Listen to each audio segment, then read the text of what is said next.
Hello, beautiful people, and welcome back to another episode of Two Girls, One Doc. One Doc. It's your girl, BD. It's Foren's the fiance. And we are back. You've been saying the fiance a lot more these days, and I love that for us. Yeah, the wedding is fast approaching, so but I know what I'm gonna now start saying after the wedding. Don't remember what, sneak peek or but no? that's top secret. Oh, fine, okay. Not even me, boy. I don't get clearance. You do know what it is, but you just aren't making the connection. Oh, okay. It's Oh, the I next know what project it is. I'm doing. Yeah. Hee-hee. Leave it at that. Okay. Yeah. Fair.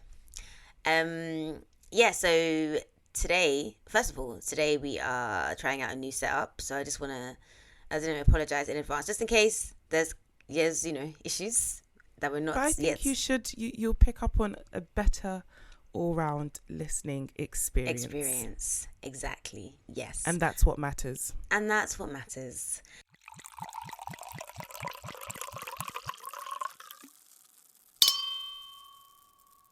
Today we are doing the documentary Jobfished. Yes, you heard that correctly. Not catfished. Jobfished, which is available on BBC iPlayer. I'm going to shout out Chinny from It's a Continent podcast because she tweeted about this, and I remember looking at the tweets like, this sounds fucking ridiculous, yeah. And that's what made me want to watch the documentary. And I watched it, and it is fucking ridiculous. In every shape and form. Literally, it's just like, ultimately, like, I left the documentary thinking, why? And I still don't have an answer to that. I still don't have an answer to that question. Yeah. So, heads up, we meet a lot of people during this documentary. And you know me, I try my best to say all the names, but at some point it just becomes a lot, right? And also, it may seem like we're flying through the documentary, but that's how the documentary was. It was just it moved. Speedy Gonzalez. Yeah, they just kind of got on with it. Yeah, which was is always a pleasure to see. So, we start off by meeting this guy called Chris. He's 27 From years Cornwall. old. From Cornwall. Chris from Cornwall. Well, look at you. Who are you today? I wrote that down. It was very important. Chris from Cornwall. So he gets laid off his job. He was working in Manchester. He was working in sales, and he gets laid off from his job. And this is around pandemic, like peak pandemic times. Like lockdown's about to happen, and like loads of people are looking for jobs. So shortly after him, we meet James, who's 25. Did you get where James is from? Suffolk. Suffolk. I'll take it. I don't remember. Was I wrong? He has an accent though. I only wrote Chris from Cornwall because it was Chris from Cornwall. Cornwall, yeah. But James, he looks a bit like Jonathan from Queer Eye. No, I don't watch Queer Eye. He's the one with the long hair. But I don't watch it, so even if you told me everything down to T, I wouldn't know who he was.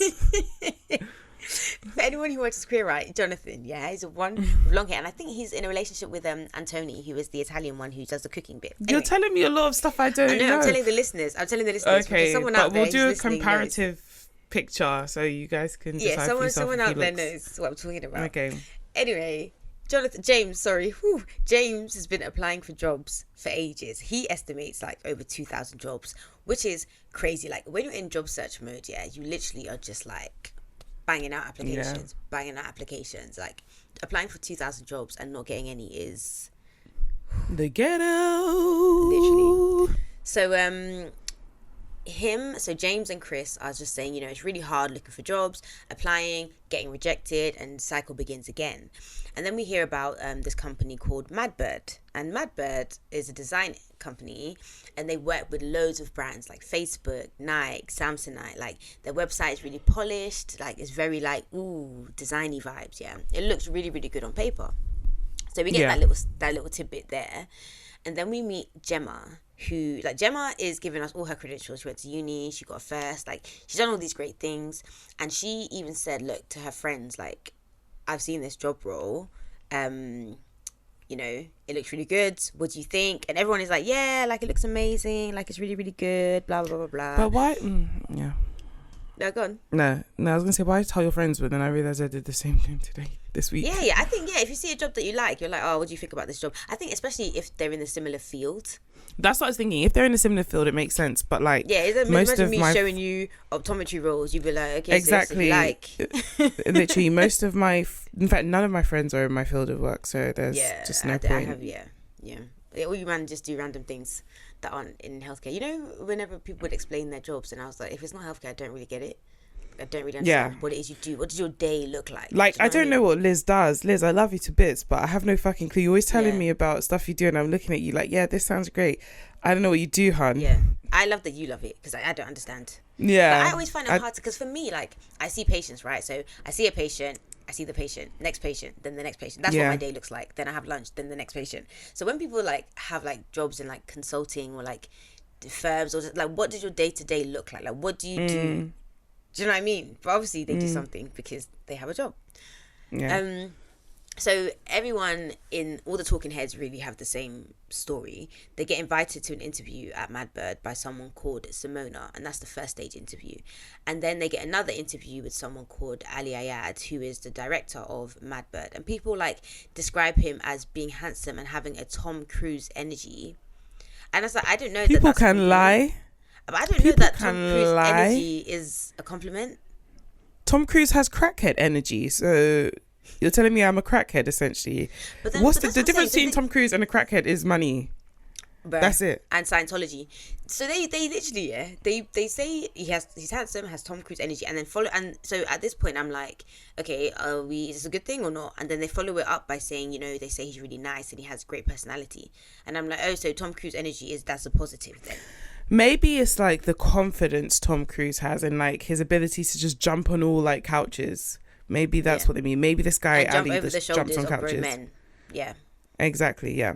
Yeah. But they can lie anyways. I didn't think Ali was good looking, and I'm partial to a brown man, but he was just young. I think sometimes like, when people are young and they have like a beard, or like they're blonde and stuff, people just think, oh, pretty. Even his beard was off to me. There was just, I didn't like, He's giving Simon Levev, first of all, yeah? That is the vibe that I'm getting from him, from jump, okay? That's the vibe that he gives off. So next we meet Steffi, and Steffi is black. I'm just putting that out there, because she's one of us. She left her job. Steffi had a job already, yeah? And she left it to go to Madbird. And it's like, you know, at this stage of the documentary that wherever this Madbird is, it doesn't end well. Because if it did, it wouldn't be a documentary, yeah? And you just think, sis, you left your job for Madbird. It's mad. But the thing is that it makes sense on paper if you think you're leaving an opportunity for something better and there's growth and all of that stuff we like to say to ourselves and money. Yeah. Yeah, exactly, yeah. So Ali Ayad is one of these like hustle culture people. You know, Molly May vibes. You know, we all have the same 24 hours. He wears turtlenecks all the time. You know what kind of people we're talking about. Yeah, that's his whole vibe. And Stephen tells us that, you know, Stephen, you know, autocorrect. Steffi. Steffi tells us that she liked Ali because he supported Black Lives Matter. And I was just like, girl, bye. Literally, I was like, sis, bye. Like, is that all it takes? Literally just some writing on a website. Just a poster and that's it. Now you're sold. And then you're sold. Nah, that's not good enough. So on Ali's Insta, he has bare followers and he came across as like an influencer. He has posts with GQ, loads of major brands, and like it's like, whoa, like this guy's really that guy. And he has his own like design agency, which is Madbird. He looks like that guy. Do you know what I mean? And remember all this because we're gonna come back to this. Ali was a co-founder of Madbird, and there were other founders. One was called Dave Stanfield and one was called Tommy Ray Jr. Tommy Ray Jr. to me looks like a Hillsong pastor.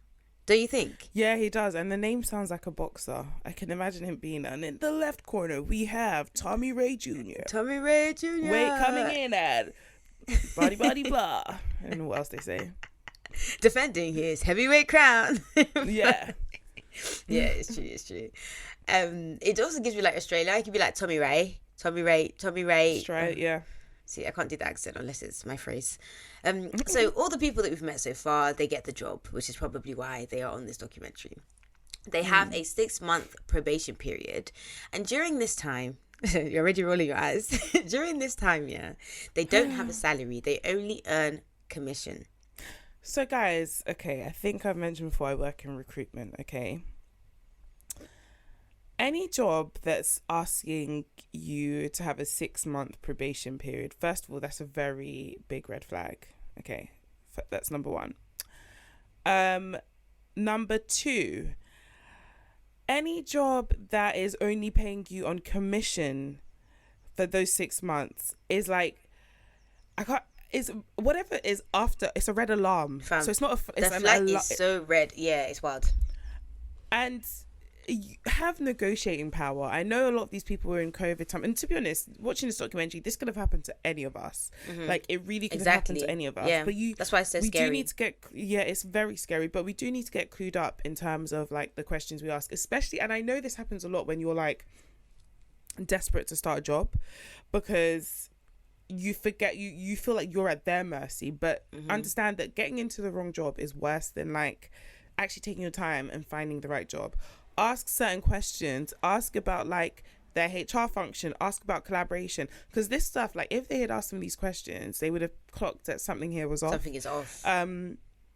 But yeah, I say it's even at really, really senior roles, like we don't have 6-month probation periods. Like some companies do have 6-month probation periods, and when you enter, you'll see why they have 6-month probation periods. But like a decent probation period is 3 months. Like I've already got all the qualifications. You hired me. After 3 months, you can tell like the kind of work I'm doing. For 6 months to be under probation is very, very mad. And the reason they do that is not earning a salary. 6 months. But with the probation period as well, the reason they do that as well is because when you're in probation, usually you have a shorter notice period for when they can fire you. So with I thought it was like a short notice period for when you can leave as well. Yes, it works both ways. But if they fire you, you only get 1 week's pay. Whereas if you're in your if you have 3 months, if you have if you're past probation, then depending on how senior you are, it's 1 month, 2, 3. Sometimes it's like a year, garden leave, all of that kind of stuff. So yeah, guys, avoid those 6-month probation periods, because there's something dodgy there. I'm not saying the company is dodgy, but it might be that the culture isn't really great. A lot of people can't hack it, so they want to get rid of people quickly. They're just different things, but I've never I think going back to Steffi, the reason that I think Steffi leaving was so mad is because you had a job that paid you, presumably, right? And then they say because there's no way that job. Yeah, there's no way you sign the contract and they're like, okay, well, you don't get paid, you only have a commission. You knew that before, so like I don't know what kind of faith as small as a mustard seed, that really moved this mountain for her, because she thought, you know what, cool, this is a shout. This is going to take me there. I just firm my 6 months. Like, and for me, there's no way, that a job can tell me I'm only earning commission for 6 months and I can survive. No, not in this London. Impossible. No. Impossible. I don't care how much I love the job. Not even in pre-COVID London, like. Mate, I need to get paid. You left where you were getting paid and you went to somewhere where they say you only make commission. And it's so mad because it's like, when we get more into the documentary, like, how are they even going to earn a commission? That would have been impossible, based on the goings on of the company. Like, so it's just, it was all a lie. It was all a lie. Yeah, crazy. So after the 6-month probation period, they get a salary of 35k annually, right? So everyone started in the middle of the pandemic, so they work remotely, and a lot of them, they didn't really mind the probation commission thing. And for me, that would have been I would have even just said, thank you for your time, this role is not for me, goodbye. Happy New Year. Happy New Year. That would have been my response. Literally. So next we meet Jordan. Oh, Jordan is from Suffolk, not James. It's Jordan from Suffolk. He's 26 from Suffolk. He also gave up a paid position to go commission only for 6 months. I think that, I know, right? Forensi's face is like, okay. I think that the whole hustle culture that Ali Ayad was promoting also went hand in hand with allowing him to exploit his employees and make them feel like all you have to do is work harder. Like, you can get a commission, you can make a lot on commission if you just work harder. If you're not making on commission, it's because you're not working hard enough, as opposed to you should actually have a base salary anyway, and also get your commission on top. And we see lots of footage of like actual sales meetings. And I say to you people that work on Teams and Slack and all that stuff, do they record your meetings? Like, are they just recorded? Because there were just so many meetings recorded. So sometimes they do record meetings, Sometimes, but do you know that they're recording them? usually they say like, oh, this will be recorded, or like somebody will ask if it can be recorded because like there's stuff they want to look back on, which I'm like, calm your tits, mate. But I don't know if it's just generally recorded, but because I'm sure there must be a way you can go back to Teams and retrieve, like, especially in a case like this where it's like, because it did seem like it was like, say for example, for instance, the client, and I'm working at Madbird, it seemed like either the client was recording the meetings or like I was recording the meetings. It wasn't like a massive group of us for the most part where, you know, it literally was like one-on-one meetings. Yeah, I don't know. It seems like maybe they asked Teams or whatever for the footage, because I'm sure they have somewhere where they archive the data. Yeah. So these guys are really working hard. In the course of his 6-month probation period, Jordan contacts over 10,000 people all over the world. The aim is to try and get like clients, right? Because they're a design company. They're trying to get clients like Comic Relief, EMA, like loads of like big people. And then one day they have this like huge Zoom call for all the employees, right? And one of the talking heads is like, oh, you know, kind of recognize some people from LinkedIn, and recognize like the Tommy Ray Jr. guy, the Hillsong pastor looking boxer guy. Yeah. So was it that he was on the call? I was very confused about that bit. What, Tommy Ray? Yeah. Yeah, he was, but it makes sense later on. Because at first I was what? But yeah, no, it makes sense later on. So everyone has good things to say about Tommy. Like everyone likes Tommy. But Chris starts to clock the bare people in the meeting don't have cameras on and they don't say anything, right? And I was kind of like, I mean, based off the Twitter sphere, like loads of people don't want their cameras on during meetings, so like maybe it's just one of those things, yeah. But like they don't speak at all.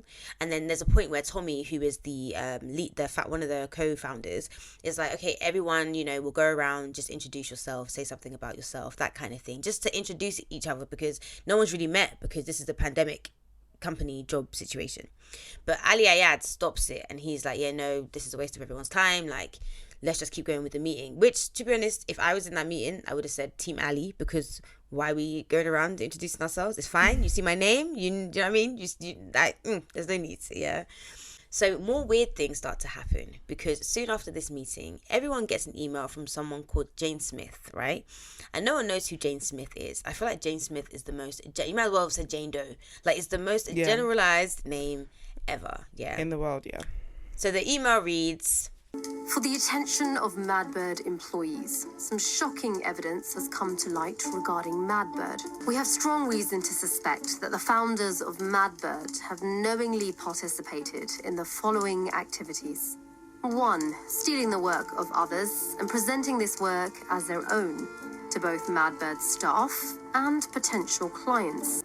2. Fabricating team members, including co-founder Dave Stanfield and many more. 3.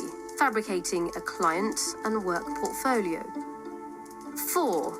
Fabricating past work experience. 5. Fabricating an office location. The email had the evidence, the PDF evidence of like how Madbird is fake, how we never worked with Samsung or Facebook or anyone, it was just copied. Basically, everything is fake. They even stole work from someone that had died a few months before. Like, the whole company is fake. It's not a real company. Like, they just stole work from other designers that hadn't even worked from them.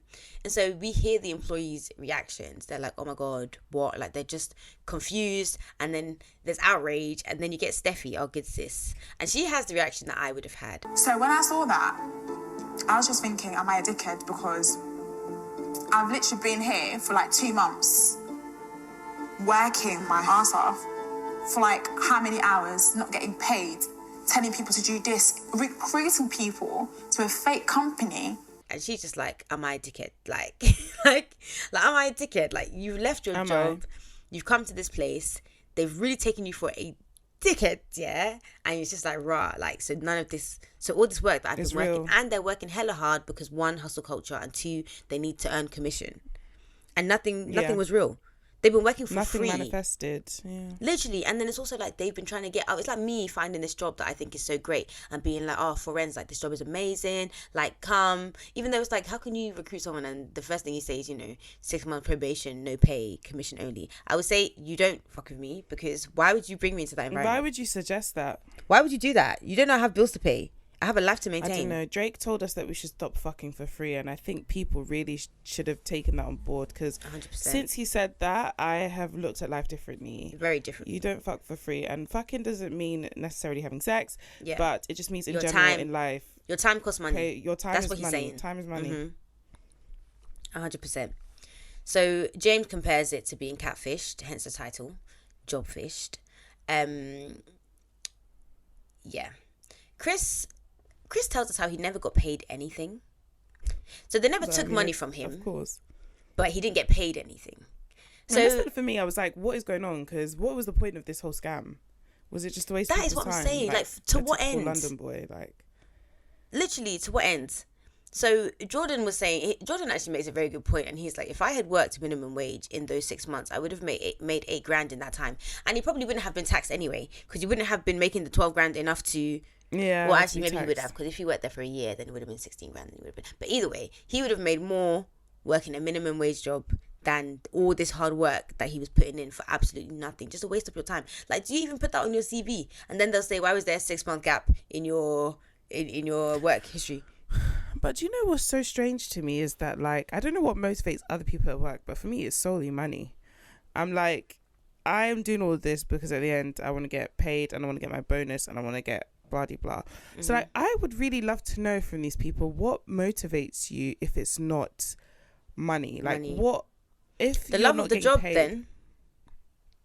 And I guess they're all in sales, and you know, people in sales, like, you know, from the office, they love to sell. Like, it's like a ego boost, and it's like I'm really good at my job. Because people who are good at sales, like, you're fighting for your life, you're getting money.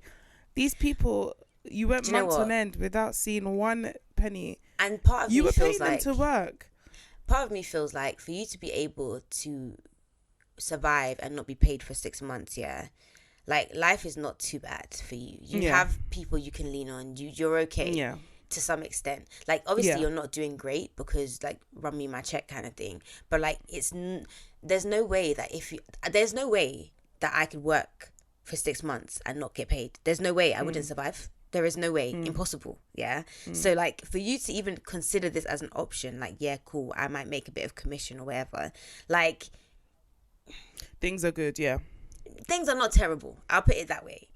But Chris, though, he's like, you know, I had a mortgage to pay, which again, everything confuses me here, because I'm like, bro, you have a mortgage to pay and student loans, but we don't really care about student loans. And in effect, he lost 10K because he could have been paying his mortgage with money that he was making, but then he wasn't making money, but still having to pay the mortgage. So now you're in a deficit because and then for what? Why? At the end of the day, what do you have to show for it? Nothing. This documentary. Literally. It's so sad. And, like, honestly, like you said before, this could have been any of us. Well, not any of us. It couldn't be me. But it could it could actually have been any of us. It couldn't have been me, but it could be anyone. Yeah. It could be anyone, yeah. It could have been any of us. It could have been any of us. Like, and that's what's so scary about it, because you see, like, literally when you see the documentary, the website and everything, like, it looks like a solid thing. It looks so cool. Yeah. Like, you know, like the office would be one of those ones where they have lunch and they have pool tables and, like, just one of those sort of, like, startup kind of vibes. So yeah, I get it. And everyone is as confused as we are, because they are just like, you know, why not just have a proper company? Like, Gemma's like, what's the point? Like, what is the point? And Gemma, to be honest, out of everyone, seems the most out of place here to me. Like, it's just like, how did they get you? Do you know what I mean? But that we'll come back to that. We'll come back to Gemma. So the point of this documentary, because all of what I've said so far happens in, like, the first maybe 10 minutes of this documentary. The point of the documentary really is to find out why this happened. Because why? Yeah, what was the reason? So Katrin is our investigative journalist, and she tells us that over 50 people worked for Madbird.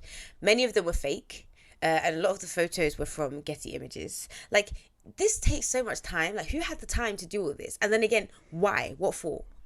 Yeah, to what avail? So the co-founder, David Stanfield, isn't who they said he was. We actually meet the real guy on Zoom. His real name is Mikkel. He's so cute. He's minding his business, and someone's used his... He's so cute, yeah. Minding his business, someone's using his picture for nonsense, yeah.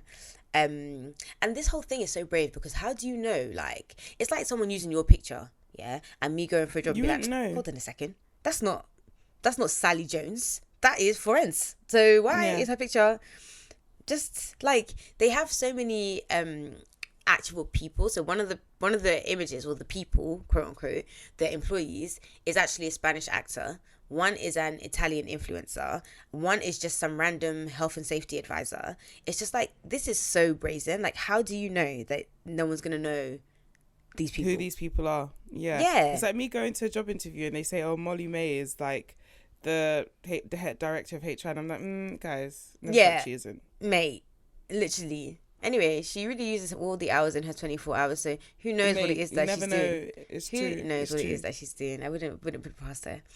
So now there are really only 3 people that they know are real, right, in this whole thing. And they're trying to basically speak to them for the documentary. These people are Ali Ayad, who is the creative director and co-founder. We know he's real because he interviewed everyone for their second stage interview. Tommy Ray Jr., boxer and Hillsong pastor. He is also co-founder and creative director. And we know he's real because people have spoken to him and, say he has a Scottish accent.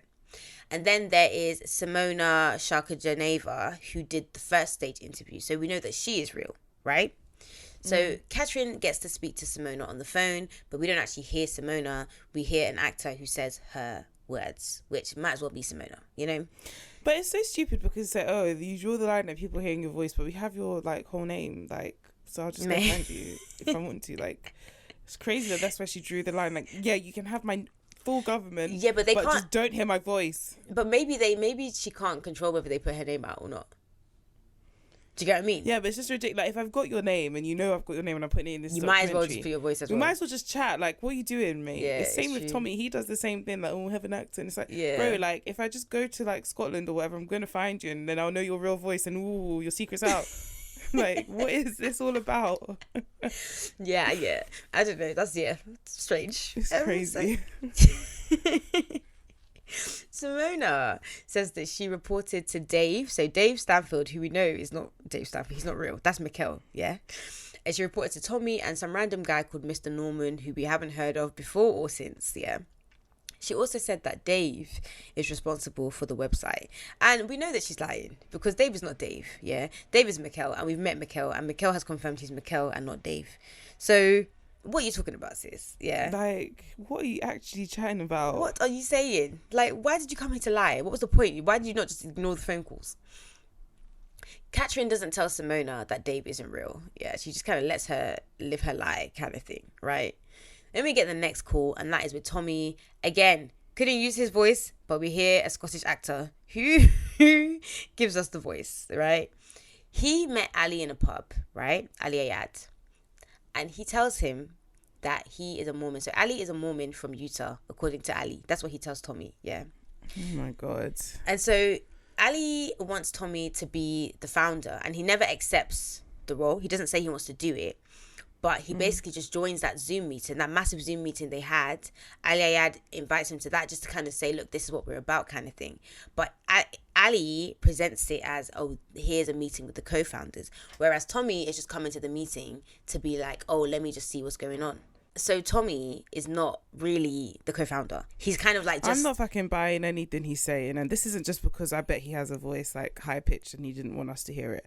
I'm not fucking buying it because you say you came to this meeting just to see what they're about. Why were you then trying to run it and tell people that they should say full facts about themselves? It's like me being asked to come to a job and I'm like, I'm not sure. And they're like, jump on our team meeting just to get a flavour. And I jump on there and I'm really like, guys, why do we, who are you? No, but okay, true, agree. But then also it's kind of doesn't he put this shit on his CV as well? Yeah, listen, that's the part where I was like, what is going on? But then also, if you are suspicious and you think, I don't know if this is a real company and stuff, are these people real? Everyone's cameras off kind of thing. Then you being like, okay, let's hear from everyone. It's let's be sure that these people are real people. But then it's even in doing so, that must have been with a view to taking up the position anyway. So I think at the very least there was some interest in. But there were people that did have their cameras on. It wasn't all of them. Some. Yeah, some people did. But if you're skeptical trying to get of this, do you know what I mean? So, but yeah, I think that he's definitely downplaying his gullibility, if that's a word, in this, because but it's just he the looks putting it on the CV. we've all lied on our CV, and I'm not talking about present day. I'm talking about like shop jobs, like in uni, like fucking I put Woolworths, Blue Ink. Like, everyone worked in Woolworths, bro. Once it closed down, it said, "Yep." That's me. I put Blue Ink because it closed down, and then when it reopened, I removed it from my CV. But then I had enough experience to not need Blue Ink. So it's just wild. It's just wild to me that like you would lie on your actual professional CV that you used to get jobs, and even at your this big paper's age. like, yeah, and this paper's like, it's a bit wild because he actually has like decent experience. So why did he need to lie? It was weird. Crazy. I feel like it's one of those things where like if it had worked out, then he would have felt fine doing it. But because it didn't work out, it just seems like, oh yeah, I didn't really want to do that, or you did it. And but you rejected the job offer, or did according to him. Oh, so maybe he did work there. According to him, other people said they spoke to him. So but maybe I don't even know if that he exactly, and I don't even know if he needed to like do anything. Like when you say work there, like it's just to have CEO on your thing or co-founder on your thing. Like what did he really do? Yeah. What did anyone really do? The only people that worked were the people on 6-month probation making commission only. True that. And it's crazy because for all he hid his voice, his like all his social media profiles are just his name. So it's like you really are like in a glass closet basically, because you've hidden your voice, but it's like we can identify you in like 50,000 other ways. In 3.2 seconds. Literally, I will find you. Like, what is all of this? I need to know what he sounds like now, because there must be something that he's hiding on his voice. I don't know what that is. Or maybe they just didn't want to use the voice so that they couldn't. Maybe BBC just didn't want to use the voice so that those people couldn't come for that. I don't know. Because what's the difference between like the actor is literally voicing out your words. You might as well have just said it with your chest. Yeah, I don't get it. So they're trying to contact Ali, but the first time he says, he's unwell. And they're just kind of like, okay, I hope you get better and everything. But we'll just wait until you're better. And as we mentioned earlier, he claims to have been in GQ magazine. Of course, he has not been in GQ magazine. Like, who are you that you're in GQ magazine? Yeah, they get real magazines of the issues that he said he was in, and he's not in them. Obviously, he's not in them. He photoshopped himself into the pictures. But it's fucking wild to lie. That it's like me saying, "Oh, I was in Vogue," and I put like the issue on my page, like. People from Vogue, it's like when Ari G Herb's baby mum said that she was in it Vogue or something, when it was the advert. It was like fam, you fucking weren't. Like it was just I think it was like ad space. I think they had bought like ad space and then just like put pictures of her. I don't even think like it was something like ridiculous. It was like a little, that bit where they have different fashions and like a design. Yeah. Like she was like literally like this big, like guys you can't see, but it was like it was maybe the size of 2 like stamps, and then she made it seem like she was really really like and I was like bro, this like fam. So yeah, like it was that you were in GQ is a bit wild, because like if you're that well connected, anybody from GQ could have easily just been like, bro, you weren't. Like what the fuck are you chatting about? And it's the fact that like you're so insignificant in the grand scheme of things, that like the only reason that it came to light that you were lying is because of this documentary. Like you're not even on GQ's radar for them to call it out and say no, he wasn't on it. Like it's really just you and it's like me photoshopping myself into Harper's Bazaar and being like, oh hey girl, put it in the group chat, like look at me. Like literally it's in his own little world. Nobody's gonna be like yeah. And the Photoshop was so bad. I was like, come on brother. Literally. So he claims to have worked for Sidley, which is a Canadian company, and they had someone who worked there who was like, yeah, like he's lying, that guy's never worked here. And then he said that and the thing is, even if you think, well, it's a massive company, how are they going to know everyone who worked there? Ali Ayad said that he worked in the Dubai office, and she was like, it's really funny because we never had an office in Dubai. Like, how can you lie about something that's so easily disprovable? Yeah. Like, I don't understand it. Like, what? Like, why? To what ends? To what avail? He does the same with another Canadian company called Seiko. Again, lies. Liza Minnelli, lies. Like, it's like, what's the point? What was the literally this whole documentary? Could be summarized with what was the reason? This reminds me of Maggie Liza from Arrested Development. Which one? Maggie Liza, the one that like. Michael slept with the lawyer who lied so much. She lied that she was blind. She lied that she was pregnant. She just lied about everything. And then she said, and she was like, "Oh, Maggie lies her ass off." Guys, watch Arrested Development. I really like Arrested Development. I go back to it's one of my cycles of shows that I go back to. Yeah, same. Yeah. I'll be like, I should really catch up with all my shows, and then I'll just go back to The Office or the It's Always Sunny in Philadelphia or Arrested Development. I just go around. Mine is Arrested Development, The Office, and Friday Night Dinner. Those are my three. Okay. I know you like a Bob's Burgers. Yeah. So there's but Bob's Burgers is off everywhere, but it's on. No, Disney. It's on. I think it's on Disney Plus now. Yeah, so I don't. My sister has Disney Plus, but I haven't logged into it on my laptop. So. Okay. But I will be going to the Bob's Burgers movie, and I might go dressed as Tina. So let's see. There's a movie coming out. Yeah. When? I don't know. Okay, I'll catch up before then. So there's this montage of like hella companies saying there's like no record of them working with Madbird. Like he didn't even go to the uni that he went to. And not only did he not go to the uni that he said that he went to, the degrees that he claimed to have didn't exist. Like literally the limit does not exist. Like how can you lie within a lie within a lie? What kind of, is it a sickness or? A web of lies. This is literally a web of lies. So we also see that Ali copied this design document, and anyone out there who does design, maybe you understand what this all is, but there's basically this document, and he copies it when I say plagiarism to the nth degree, yeah, word for word from this company called Hatched. And they have this scene where they're at Hatched, and Hatched is literally what you'd expect Madbird to be. It's very like, cool white guys and like a pool I don't know if there was a pool table, but it definitely gave me that vibe. It was just like kind of like cool, relaxed, like, take it easy, startup kind of vibe. And they're comparing the two documents side by side, and you can just see they literally he copied everything from them. And they're really annoyed by it because it's like, mate, like we literally are a small company. We've put our hard work into this, and we've been original and done it, and you've just come along and like not only have you copied it, but you've used it to try and get clients. Yeah. And imagine they're both bidding for the same client, and then they happen to see Madbirds first, and then they see Hatched. They're now going to think, oh, Hatched copied. I don't know. It's just very, very like intellectual property. I think it's just so important because like you can't even protect it like that. You can't just put a gate around it and a padlock. Do you know what I mean? Like it literally is just once it's out there, it's out there, and people are going to do what they want to do with it. Yeah. So we learn about more employees who were duped. It's really actually kind of sad. One guy turned down 2 other jobs. Another one left the job. Like, it's really sad. Like, it's proper sad. Because you think about it, like, all the people, the main talking heads are young. Like, they're, like, in their 20s and stuff. You think, okay, cool, parents can probably help. Like, you've got time to recover. But we're talking people with, like, families and, like, you know, moving countries and stuff. Very sad. Catherine goes to Dubai. I think she just wanted to go. She just wanted to go to Dubai. She's in the car looking at, oh, my God, wow. I think she just wanted to go to Dubai. Because the whole reason that they say that she's going to Dubai is because there's 16 people working from Dubai. Bro, you could have done a Zoom chat if you like. Cool. You wanted to go to Dubai. I don't blame you, sis. Me too. I want to go to Dubai. And so shall we. And so shall we. I'm so excited. Guys, I'm getting married in Dubai. I'm very excited now. Yeah, good. I'm glad. It's just gonna like the stress is gonna melt into excitement. Yeah. And then turn up. Yeah. Excited. So yeah, Catherine's in Dubai.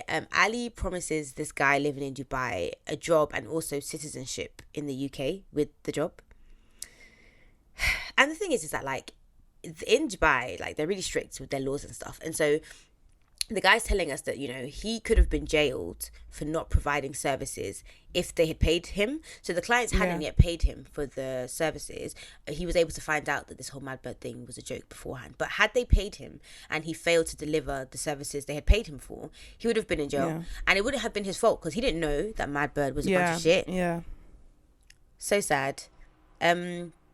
So we meet another person in Dubai who's responsible for bringing designers on board. And she thinks that, Ali... So, we're all kind of saying what was the point. She thinks that Ali's kind of thing was maybe fake it till you make it. Like, I think so. Yeah, that like eventually they'll get a client and it will just snowball from there. Like, it was kind of working because they were like 1 week away from a legitimate deal with a client. There was going to be an actual deal with a real client, and then that Jane Smith email blew everything up. So she thinks that they were hoping over time to replace all this copied work with like legit work over time, and they just need that one client, and then everything else would fall from there. Which I mean, I think that's what it was. Yeah, I also think it's just a lot of ego, like just being able to say, I'm a CEO, I'm a co-founder, I have a company, like I do this, I do that. Like, I think a lot of it was that too. So Ali agrees to do an interview, right? We're like, well, hey, Ali Ayad interview. And then the day before, he pulls out and he ghosts, right? But Catherine is like, no, you don't. So she goes to his house anyway, which is very like, I know where his house is. Yeah, it's an Acton. Oh, what made you think that? It's an Acton because when they're walking to the station, that station is Acton Station. I thought it was Hammersmith. No, that station is Acton. Do you know why? Because when I watched this the first time, I watched it with my sister, and we Googled one of the shops that they showed. I Googled one of...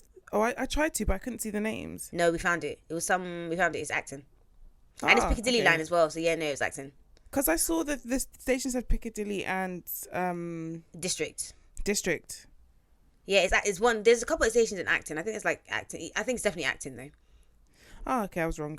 Yeah, I think it's Acton. Unless you walk from Hammersmith to Acton, but I don't know about all that though. But yeah, no, because we Googled one of the thingies, and then we Googled another shop next to it, and we were like, oh, okay, yeah, it's Acton. Okay. Yeah. See, this is why like hiding your voice makes no sense. We'll find you in the twinkle of an eye. We know where Ali Ayad lives. Like, So Catherine is like sitting in the car watching him through the window, and it's like, if this was not what it was, this is very weird behavior. Like, take away the context, yeah. Someone has agreed to meet you and decided against it, and so you sit in a car outside their house, and even with the context, it's weird. They should just let the man be. Weird. Like, we had more than enough. There's nothing You're right. It's weird, but this is the best part of the documentary, in my personal opinion. So he's walking down the street, and they follow him with cameras and mics, and you can just see like normal civilians like clocking the situation and just like, whoa, like what's going on? Which way do I walk? Yeah. So he's ignoring her for time. I didn't think he would actually ever respond. This girl is journalizing or journal whatever. She's journalisting. You can tell that this is the first big gig, and she's like, bro, I'm gonna like, because she ambushed him. She did. It wasn't she was moving early 2000s journalism. That's what it was. Literally. That's what it was. Like, it was early 2000s TMZ, Britney like shaved her head journalism. Mm-hmm. Like, she ambushed this guy walking down the street shouting at him. Yep, and like, had no questions. She wasn't really saying anything. She wasn't saying anything at all. Like, you had this opportunity to ask some decent questions, get something from him. She ambushed him, shouting in his face. Yeah. Honestly, it's very unbecoming. I was just like, if I were him, I would have just kept walking to the station, tapped my oyster, and been gone. Because what was there to even say? Like, I didn't think he would actually respond, but he does respond. He's like, oh, what's a company? Like, that's your story. She's kind of just like, are you not going to say sorry? Are you not going to apologize? And I was like, is this what you want? You're ambushing him to apologize for what? So he says sorry now, then what happens? Do you know how badly you affected people with what you did? All I know is that we created opportunity for people. You didn't create any opportunities for anyone. Opportunities to work in the midst of COVID, and then within a very short period of time, we created a lot of opportunities for people to work. That's what I know. Are you serious? It was a fake company, Ali. It's not a fake company. Well, what is a company? What is a company? You say a fake company. What is a fake company? Ali, your co-founder, Dave Stanfield. What is a company? Doesn't Can you exist. please tell me what is a company? Who's Dave Stanfield? Ali, yes, it what was is a company made of? On company's house. What is a company? All the work on your website was fake. I can't talk about it. It's not nice. I mean, this is I know this isn't nice. This is not what I wanted to do. Well, fine. I want to sit down with you and talk, but not like this. Will you say sorry? For what? For the fact that you lied. You saw people's identities. It's not correct. Come on. I did? Yes. I did. How do you know this? Because we've been investigating Madbird for months. Okay, and how do you know I did? Well, who else did it? Are you saying it's someone else's fault? This is your story. This is your story. That's what you do in the news. That's what you do. You just point out something, and then you just, point the finger at people. Ali, will you say sorry to the people who you hurt? I'm sorry? Whose lives and time you wasted. If I hurted somebody, of course I'm sorry, but I'm telling you, there's another version of the story. Tell me one reason that you did this to people. Tell me one reason. People deserve to know why. She followed him all the way to the station, and it's like, you can tell there's her and there's at least 2 cameras, because we get at least 2 different angles of him. So there's 3 people and this one guy walking on the street. Like, what a scene.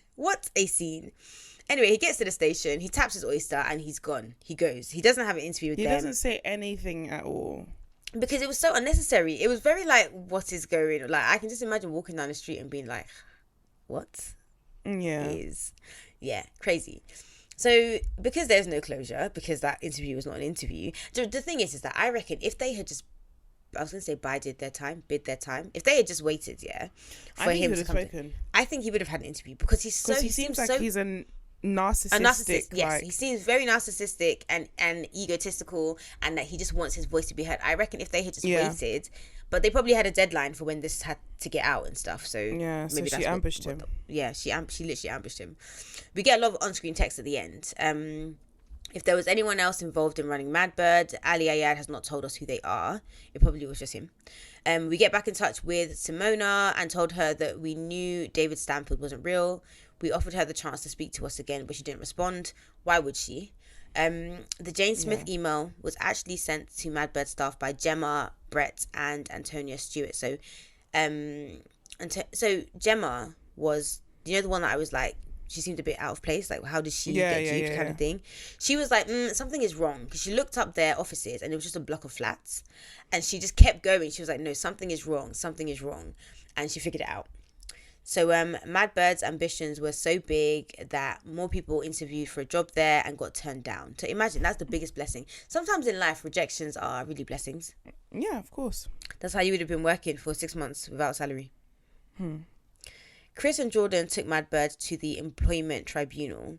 It found in their favour and ordered the company to pay them £7,000 each in unpaid minimum wage pay for their hours there, which is amazing. I think that's even good that is an option, yeah? So Ali Ayad appealed and lost, and appealed again.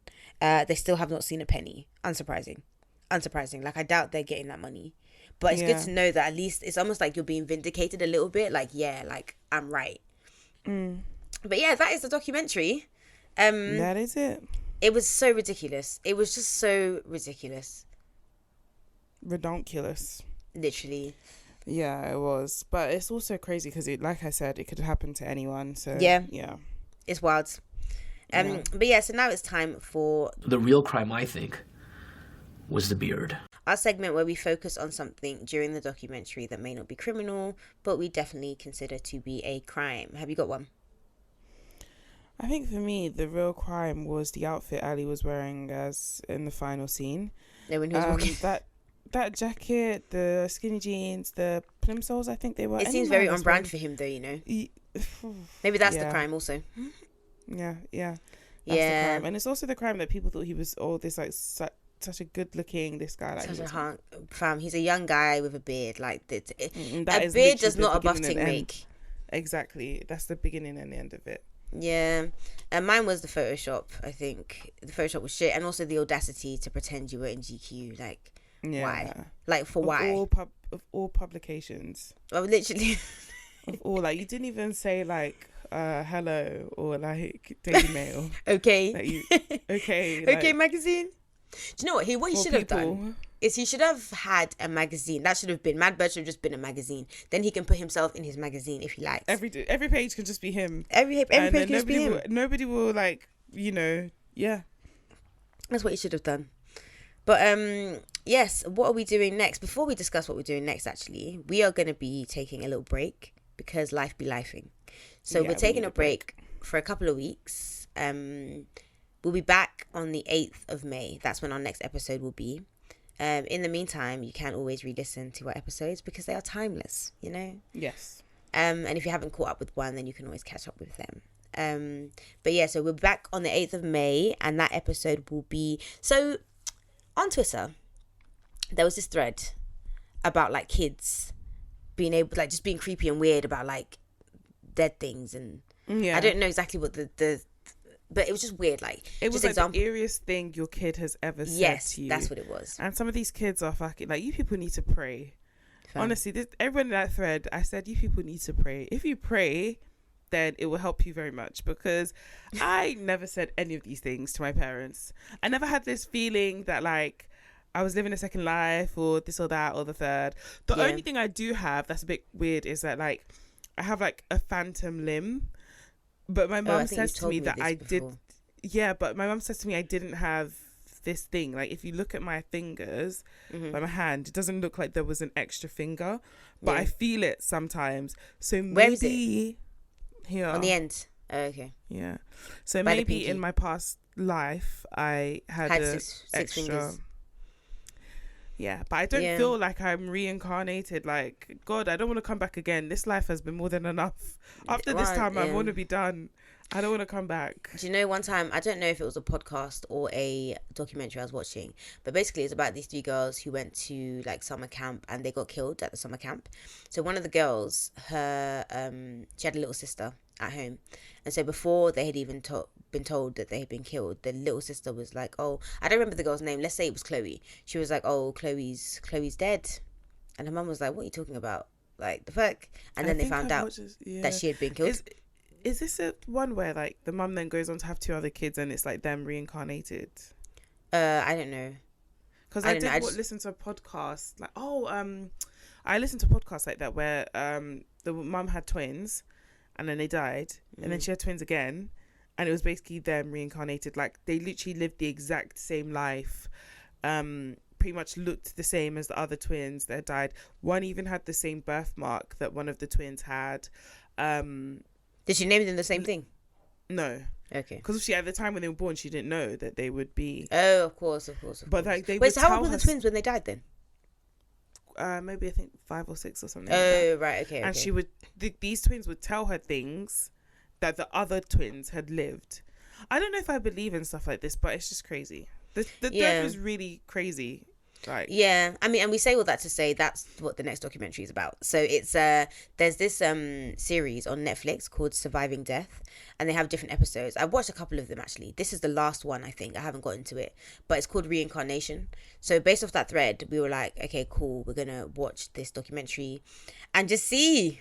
I'm gonna watch it in the daytime with the blinds open and everything, and I'm gonna watch The Office right after. But yeah, I'm going to try and see if I can fashion some kind of trailer for this. Again, that episode will be out on the 8th of May. That gives you plenty of time to watch it on Netflix and like give us your opinions on it and stuff. But yeah, in the meantime, between time, you can find us on the socials, 2girls1doc. Yeah. You can email us, 2girls1doc@gmail.com, your requests, your reviews, whatever. If you are listening on Spotify, you can also give us a 5-star rating on there. Like, literally, you can do it right now while you're listening to this. Just scroll to the top and press 5 stars, and then it just makes it more accessible so other people can find and enjoy us just the way that you do. Yeah. Anything else you'd like to add, mi amor? No, I was just gonna say, you know where to find me, so there's no point. Okay then. All right then, I guess that's it then. Yeah. Bye. All right. Bye. Happy Easter.